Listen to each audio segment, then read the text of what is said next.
up at about 5, 5:15 every day. And that's 7 days a week. That's Christmas Day, it's school days, it's whatever day. That's just life.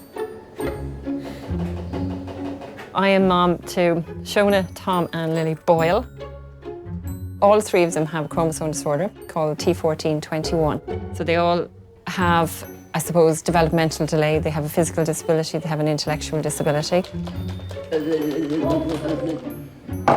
Now, a number of years ago, let's just say, my marriage broke up and I met Patrick. The first time I met Rita, I have to say it was her smile that just drew me to her. Like, I'll be honest with you, I had friends, close friends of mine, that were saying to me, like, do you know what you're taking on? Like, 3 kids with disabilities. The disability part didn't come into it, you know. If you love somebody and you take them for the full package. That's my view on it. So we've since had 2 kids. Will is 8 and Luke is 6. And thankfully they are neurotypical. The dynamic in the house with 5. So you have Tom, who's very placid. Shona likes to go around and help and be the boss. And you know what he said? He said, if you give Shona. Lily likes to be the more development in the house, completely the better, you know, it's great crack. And then you have the 2 boys who are typical mad chaps. Like, they are so good with Shona, Tom and Lily. They're amazing, and they all have a fabulous relationship. It's tough to get time, you know, away together. Even myself and Rita, like, you know, to be honest with you, I don't know when the last time we actually were away together. I've nursed 7 nights a week, and I have nursed during the day, and then I also have 2 care staff. You know, some people might think, oh, sure, you have a nurse going in, have the day off. It doesn't work like that.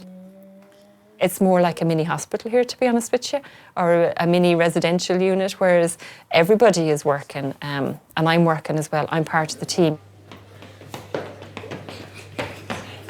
Busy, busy house. There's no quiet moment. And if there is a quiet moment, you're waiting for something to happen or go wrong as such. There's always some sort of a job to be done or to be ticked away at. There's a routine, and if you follow it, you're fairly okay. You're not meant to get attached to them, but, you know, you're in the door however long and you can't not become attached to the kids.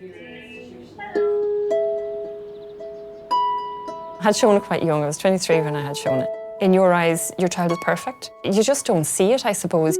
She was about 3, I'd say, maybe 2, 3 kind of thing. You could really see it then when the speech didn't develop and, you know, the floppiness and everything like that.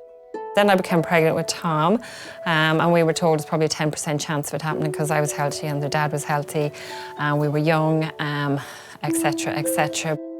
Tom was about 3 when we got word that this is what they had, it's an unbalanced translocation of 14 and 21. Then we went for testing as well, so I was the carrier.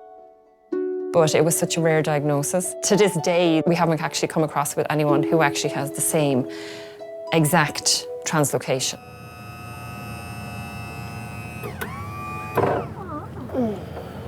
You ready for the bumps again? Lily is kind of defying medical science at the minute and has been doing for the last couple of years.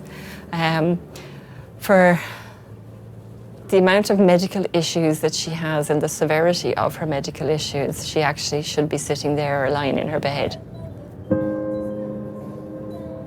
Shona has a very serious cardiac condition as well. She would need multiple surgeries and she wouldn't be able to cope with those. So from a cardiac point of view, she is a life-limiting case. Shona Boyle, give me that arm. Ready? Up. You want to stay in your coat? You can see the slide down kind of thing. That's the heartbreaking thing about it.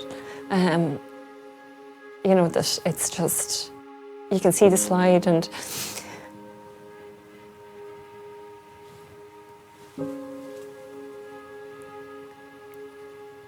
it's like when the doctor said to me,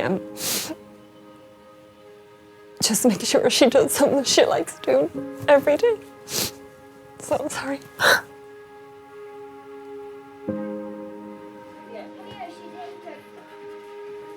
Am I doing yours? Now that I found the cream. You know, when you think of the disabilities and everything that's wrong with the kids and where are we going forward for the future, you know, the way we kind of take it, myself and Rita do, is one day at a time. You could sit in a corner and you could cry. And some days you do that. But it's about pulling yourself out of that corner. Because at the end of the day, nobody likes whinger.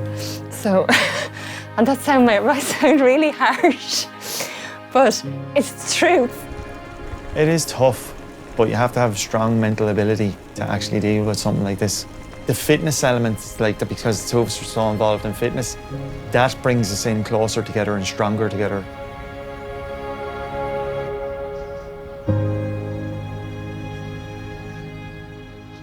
Did I ever in my life think I was going to get excited about a generator? Absolutely not. I think it was during the time of the last really heavy snow. When you've got air mattresses on 3 kids and if there's no electricity going to them, they're beeping and they deflate and children are left lying on metal bars. You've got to decide, okay, well, what child is getting the BiPAP tonight or what child is getting the mattress tonight, because I can only actually provide enough power for one. Oh, when the check came through the door, I was delighted. It's kind of like winning the lotto, really. The realisation came in, this can go towards the cost of the generator. Cliona's foundation really is a lifeline. More often than not, when I'm writing the cheques, I'm saying this cheque is not going to make any impression on this family, bearing in mind what's ahead of them. It's the non-medical day-to-day costs that they could break you. They really could. We know for a fact that every year 400 families get the devastating news that their child has got a life-limiting illness. So in our case, we got that news in 1998 with Cliona. We also know that those families require around 10,000 euros net to be able to support their child while they're going through that period of time. We cannot give the funding to families that they need while they're looking after a sick child. We're only giving a fraction of what that family need. There's a lot more we should be able to do. There is a lot more. It's not enough.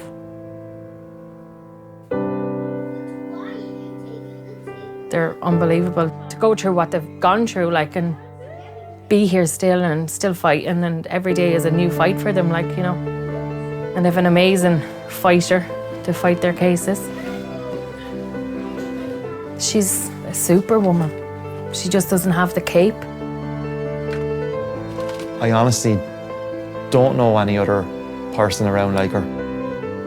If someone said to me, like, would you go back 10 years and the first day you met Rita, would you change it? No, not for the world. They have enough in their life and they have to go through enough in their life. Yes, they have all their issues and everything, but they're happy. If you're not happy in yourself, you don't have anything really, so that's the way I look at it.